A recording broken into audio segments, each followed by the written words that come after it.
and welcome back to Aetheral Space 13.14, the Inferiors. We are back. Ooh, they made a chapter about us. Well, maybe, Inferiors. In terms of the celestial hierarchy. What's the celestial hierarchy? Go ahead, tell me about us two, and I'm on the top. That's hardly a hierarchy. It is. There's two different positions. Sure, okay. If that's what you believe, that's cute, but well, that just means you're the only one in a position to be usurped, buddy. So. Okay. Anyway. I believe there are systems that govern. The worst part is, like, what am I supposed to say to this? Because I'm waiting on this fucker to crit my thing, so I just have to be like, yep. You can't be too cruel. Yeah, exactly. You must be, it's the worst. Heartbreaking. He needs Tanhoney to do something for him. Alright, shall we begin? Sure. The crowd went wild, but not for the reasons one would hope. Jeers, boos, screams of fury, the collective rage of an audience denied their bloodshed. Tickets to the Dawn contest were not cheap, and these people expected a spectacle. What they did not want was the first match ending in an instant, without so much as a punch being thrown. Is there no, like, free TV broadcast of this? But they came in person. Ah, okay, I see. Aether or not, Ruth had no doubt that if Dragon was in the crowd itself, he would have been ripped to pieces. She stared at him, her mouth agape, as he accepted the surrender of his opponent. Him showing up here had just been another formality, hadn't it? North had said so himself. That's what your pal Dragon's doing. He's determining. Dragon hadn't spent the last 2 years preparing for the Dawn contest. He'd spent them winning it. If the disapproval of the masses bothered Dragon, he didn't show it. His bored gaze just scanned over his surroundings, as if this were some natural formation he was looking at, and not a crowd that hated his guts specifically. The slightest smirk tugged the side of his lips. Beside him, Xander rose to his feet, placing a hand upon, because he's shot. Placing a hand up on Dragon's shoulder. The cogitant nodded, and a second later a sudden wind picked up, plucking the pair off the ground and sending them flying up into the sky like twin paper airplanes. I can't wait for Turplet to be introduced when you start using threes. People with the free eyes start showing up. Ruth watched after them, mouth still open, as they became dots that vanished in the night. I imagine it looked exactly like in The Boys when Homelander does the, like... fly straight up. Musashi looked down at the now empty arena. His eyes widened to their utmost in shock. What? He whispered. It seems we underestimated the extent of Dragon Hadrian's preparations, Jamilu said, putting his knuckles to his mouth. He was clearly surprised as well, but was doing a much better job at hiding it. The principality over his head glowed as he searched for information. As the two of them observed the chaos below, Rufus pushed his way between them, planting his nose against the glass. Wait, what? He said, brow furrowed. What the hell? What happened? Xandarine surrendered, Jamilu explained quietly. Immediately. Rufus swung his head around to face him. Well, why'd he do that? Was he that sure he'd lose? Jamilu shook his head. The code of honor the Tree of Might lives by would never allow such a thing. Life through battle. Even if he was certain he'd lose, he'd have no choice but to fight. The only explanation for this is... He already lost. Musashi finished the sentence. It was the only thing that made sense. The fight between Dragon... But, like, had he not gotten stronger in the last year? Did he just give up? But he's always been, like, beaten down, and he only drank the Dragon juice. Damn. The fight between Dragon, Hadrian, and Xander. You know what? I remember what I was going to ask you last time. Mm-hmm. With how famous Dragon is now, what are the odds that his, like, deadbeat dad is watching this? I taught him all he knows. Yeah, he's that tough because of me. And they're just like, move that crate over, Mr. Hadrian. You have work to do. He's out in, like, a halcyon warehouse. Yeah. The fight between Dragon Hadrian and Xander Rain had already taken place a good while ago, and Hadrian had won. Xander Rain might still act as the first branch of the Tree of Might, but he took his orders from Hadrian. This whole thing is a farce. Musashi clenched his fist. After a moment, Jamilu spoke again, some unwelcome realization dawning on his face. It's worse than that, he said slowly. The Crimson Carnival's attack after the opening ceremony. Musashi glanced at him. What of it? They went after every contestant we had eyes on, except Xander Rain. At the time we thought they were perhaps working together, but now...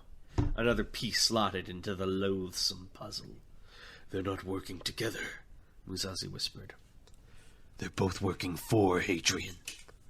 Rain fell, but Nail Mandarin paid it no mind. It battered against his skin and soaked his clothes, but it was nothing.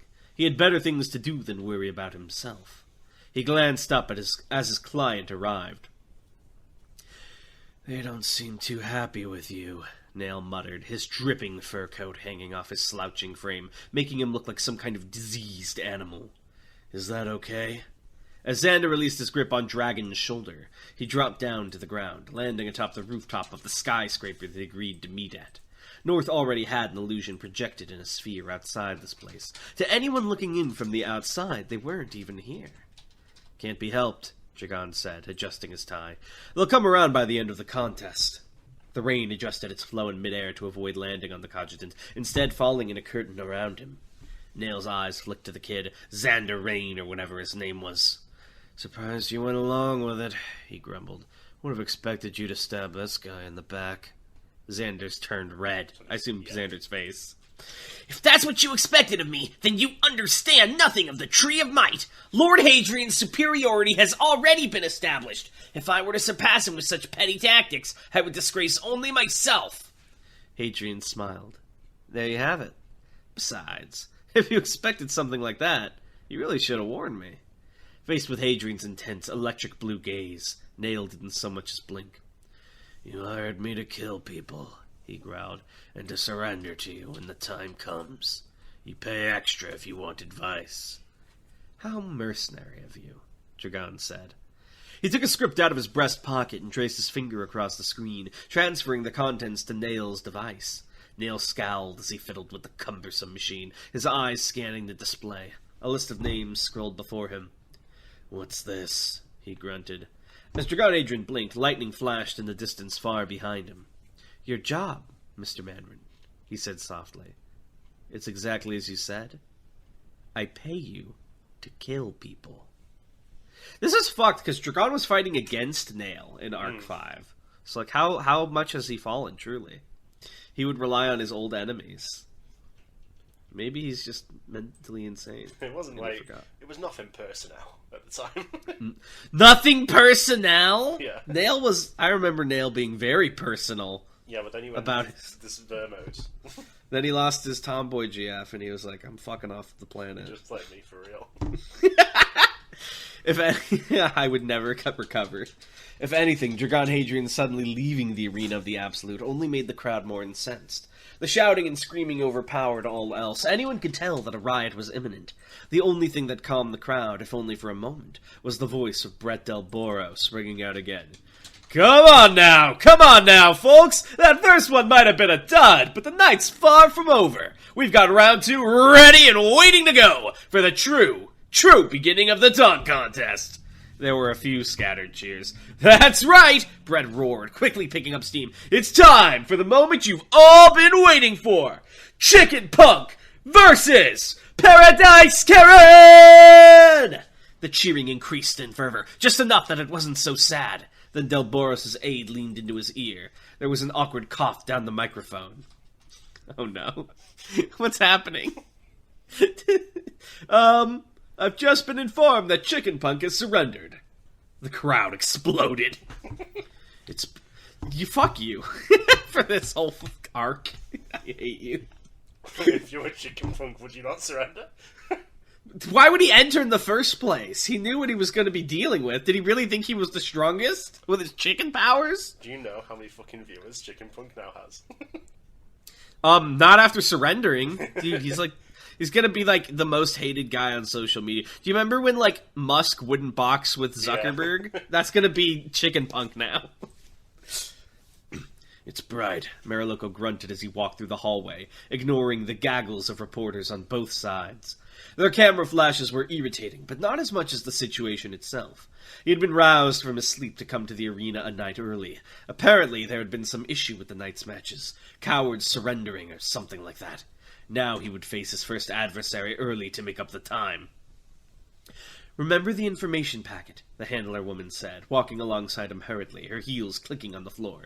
Teeling Jade is a dangerous man. He has some means of interfering with Aether. He wasn't so simple that he needed to be reminded of such things. Meriloko had not devoted thoughts to any sorts of counter-strategies or the like. He would face this enemy. He would win, or he would die. Agonizing over it beforehand would have no benefit. Me going into a test without studying. My strength. The two of them stopped before the door to the entrance tunnel. It slid open, revealing the darkness with a distant light beyond. Meriloko's tired eyes squinted at the brightness. I hope you wake in a kinder world than this. Meriloko gritted his teeth, the words of fools haunting him at the hour of battle. Nobody was immune to such sentimentality. Best of luck, the woman said. Halcyon Interstellar has the utmost faith in you. He glanced at her. If you had the utmost faith in me, he grunted, I wouldn't need your luck, would I? The woman raised an eyebrow. You're not usually so talkative. He laughed. As he walked down the entrance tunnel... You said it, not me. As he walked down the entrance tunnel... There's nothing funnier to me than a writer referring to their own OC as a Sigma man. It's funny, though. It's funny. It's peak comedy. As he walked down the entrance tunnel, the roar of the... What'd you say? It's because he's a weirdo. I know. I love you. As he walked down the entrance tunnel, the roar of the crowd becoming louder and louder, he cracked his neck. Despite everything, he couldn't help but feel sweat on his palms. How long had this been his desire? To prove his strength and become supreme. Only a machine would feel nothing, finally coming so close to it. Watch, Damon. Watch this, you fool. Okay, this time for sure! Brett Del Boros' voice sounded out through the arena, his sweat-covered face on all the screens. If one looked closely, they might have noticed that his pupils seemed a tad darker than before, but nobody was in the mood to look very closely. They were far too occupied with their outrage. In this corner, Brett pushed on undeterred, we have the man from the past, the right hand of the man supreme, Meriloko! Meriloko emerged from the tunnel, scowling as the light fell upon him once again, and came to a halt. As he crossed his arms, his face was stone. In the other, the many-eyed man of flowers, the gamer from the pits of hell, Teelan Jade! Meriloko's opponent emerged as well, his blue skin. Oh, yeah. His blue skin shone in the light as he stretched his... The rest of him's normal. Yeah. His blue skin shone in the light as he stretched his four muscular arms, an easy smile on his face. The many eyes covering his muscles flicked in various individual directions, taking in every detail of his surroundings. I'm imagining Shiva from Record of Ragnarok. Yeah, but more eyes. I'll get you the visual for that later. You didn't see Shiva with all his eyes smile. Oh. And now, without further ado, the Dawn Contest will truly begin! When Teelan Jade opened his mouth instead of charging... Is he gonna do the fucking, hand symbols like Sukuna with his four arms? Start chanting.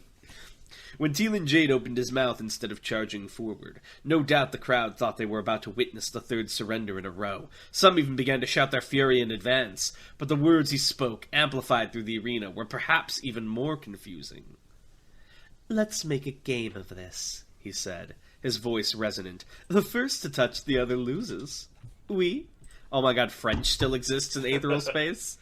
Aren't they canonically speaking a pidgin language? Yes. So, out of nowhere he just goes, oui. This is a word that exists, no one really understands where it came from anymore, though. Meriloko, his face unamused, said only one word in response. Unchained. He vanished in an instant, incoherent gravity pulling him forward at breakneck speeds, and in the same instant he smashed his fist into Teelan's jaw. The sound of the impact echoed throughout the stadium. No doubt some of the onlookers thought that, even if this wasn't a surrender, the match had ended in an instant anyway. That was surely a killing blow! But kill the blow did not. As the fist pressed against his cheek, Teelan just grinned down at Meriloko, a sinister gleam in his eye. He licked his jet-black lips with a vivid red tongue. You lose, he giggled. Meriloko pulled himself back with gravity, predicting the counter, but it was too late. Flowers began to sprout from his arm, breaking through the skin, their colorful petals stained by blood from birth. As he landed a short distance away, the damaged limb already concealed beneath the foliage, Teelan stepped forward to pursue him. Hanami? Next game, he declared, throwing his forearms wide. The next one to take a breath loses. The game begins. All four hands snapped their fingers. Now! Meriloko did not take a breath, but he did grin. It seemed this match had started to interest him. Ooh, he is a gamer. Oh, man. I can't believe Teal and Jade is cool. Thank you for giving us that. I'm excited. Alright, what are your Aether questions today? I tried to leave one left, I think, for today.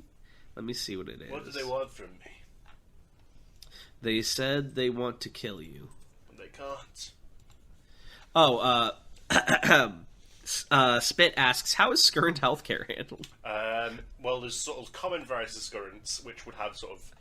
I assume there's... But then there's the edge cases where it would be very individualistic, and some of them are just out of luck. I assume just like there are, like, vet doctors that do, like, dogs and cats, and vets that do exotic animals, there's, like, specialized Skirrent care doctors. Yeah, there is, like, kind of discouraged. But if you're, like, one there's, like, 10 of you, you're probably not gonna have much luck in life. Yeah, the doctor's just gonna have to experiment. Like, I'm sorry, I don't... Your lungs have a face. Well, it would be all the better though if one of those Skirrents like donated their body, right? Because then they could study them and figure out how to treat the other 9. You know what I mean? Trolley problem. Yeah. One Skirrent kills themselves so the other 9 can fix their boo-boos. All right.